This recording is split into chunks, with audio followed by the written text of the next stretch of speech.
போயிடலாம். வணக்கம் குருஜி. நேரம். வணக்கம் மேடம். ஐயா வணக்கம் ஐயா.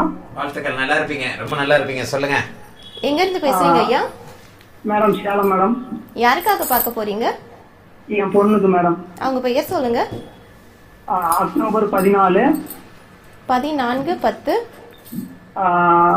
2024. 2024. பிறந்த நேரம் 12:09 AM. 12:09 AM. பிறந்த இடம் ஐயா? சேலம். சேலம். ராசி நட்சத்திரம் சொல்லுங்க ஐயா. மேடம் மிதுன லக்னம், கும்ப ராசி, அவிட்ட நட்சத்திரம். என்ன கேள்வி கேட்கணும் ஐயா? ஒரு வயசு 2 வருஷமா சொல்லுங்க ஐயா. 1 வருஷமா நான் மனைவி எல்லாமே பிரிஞ்சுதான் இருக்கிறோம். சரி. விவாகரத்து நிலைமையில இருக்கு. ஆனா சேர்ந்து வாழ்ற அமைப்பு இருக்குதா இல்லையான்னு தெரியலங்க ஐயா. எவ்வளவோ முயற்சி பண்ணி பார்த்துட்டேன். 9ஆம் இடத்துல சனி இருக்கு. ஆனா இப்ப பிள்ளைக்கு வந்து ராகுதசை நடக்குது. ஆமாங்க ஐயா. பிள்ளைக்கு வந்து ராகுதசை இப்ப ஆரம்பிச்சிருச்சு. 9ஆம் இடத்துல சனி மிதுன லக்னத்துக்கு இருந்தாலே தகப்பன் விஷயத்துல ஏதாவது ஒரு குறை இருக்கும்ன்றது அடிக்கடி சொல்றேன். சரிங்க. 9ஆம் இடத்துல சனி இருந்தாலே தந்தை விஷயத்துல ஏதாவது ஒரு குறை கண்டிப்பாக வந்தே தீரும். ஆமாங்க ஐயா. இது வரைக்கும் பார்க்க கூட முடியலங்க ஐயா பிள்ளைய.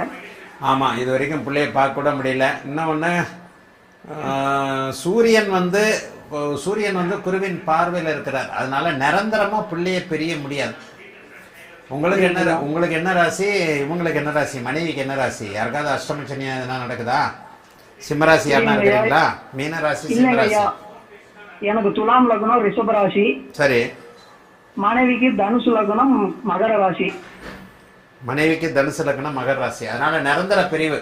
சூரியனை குரு பார்க்கறதுனாலையும் 9ஆம் இடத்துல சனி இருந்தாலும் அவரை பௌர்ணமியை நோக்கி போய் கொண்டிருக்கின்ற சந்திரன் இருக்கிறதுனாலையும் குழந்தையின் ஜாதக அமைப்புப்படி ராகுதசை குருபக்தியில 2028க்குள்ள நீங்க இணைஞ்சுதான் தீரணும். அதனால வந்து கவலைப்படாதீங்க. சரிங்க ஐயா. ரொம்ப கவலைப்படாதீங்க. கவலைப்படாதீங்க. இதான இதுகள் கண்டிப்பா கிடையாது. சரிங்க ஐயா. கண்டிப்பா வந்து உங்களுக்கு நிரந்தரமான பிரிவுகள் கிடையாது. நிச்சயமாக உங்களுக்கு குழந்தையை பார்க்க முடியும், குழந்தையோட சேர்ந்து இருக்க முடியும். வாழ்த்துக்கள். நல்லா இருப்பீங்க.